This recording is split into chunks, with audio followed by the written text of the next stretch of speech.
Вот это мальчикина комната.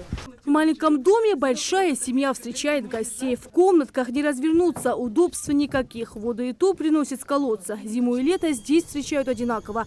Топят печь, чтобы не было сырости. Всему виной протекающая крыша. Условия такие, даже врагу не пожелаешь. Так они и живут 19 лет. Мать-домохозяйка, в семье 4 детей. Ситуация осложнилась тем, что в 9-летнем возрасте один из детей Талдеевых, Мухаммед Башир, узнал, что такое онкология. Лейкоз – одно из редких заболеваний у детей. Диагностируется менее чем у 5%. Все доходы семьи направлены на лечение. Единственный добытчик – отец, сотрудник ЖКХ. Обращения в различные фонды долгое время оставались без ответа. В этой комнате лежит больной мальчик, который после пересадки вот, онкологический. Здесь всего 4 квадратных метра. Вот здесь диван помещается, его даже раздвинуть нельзя. И вот это вот стол вот стоит. Он занимается дистанционно, дома занимается, в школу он не ходит, ему нельзя ходить. Так постоянно протекать. Так печки огонь, зимой, когда горит печка, у него в комнате бывает жарко, окна ничего же нету. А нам бывает холодно, приходится потому что в комнате.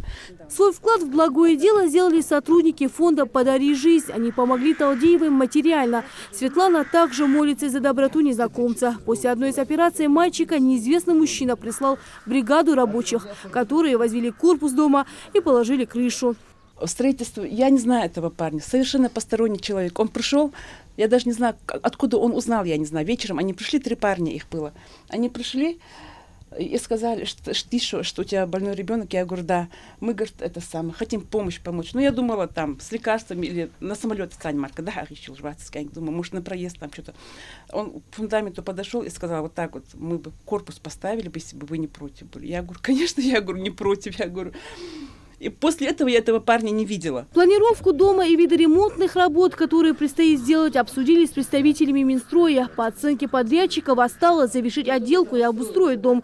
Все расходы возьмут на себя местные власти. По поручению главы мы приехали вот здесь во дворе незаконченное строительство незаконченного дома.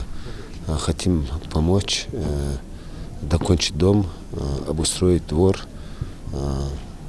мебель, ну все, чем можем помочь. И в кратчайшие сроки. Завершить работы планируется к концу месяца. С благоустройством дома многие вопросы, связанные с бытом, отпадут сами собой, признается мать семейства. Тогда все внимание можно будет переключить на здоровье мальчика. А, как известно, родные стены лечат. Рина Цычоева, Лариса Дударова, Майрбек Миржоев. Новости 24.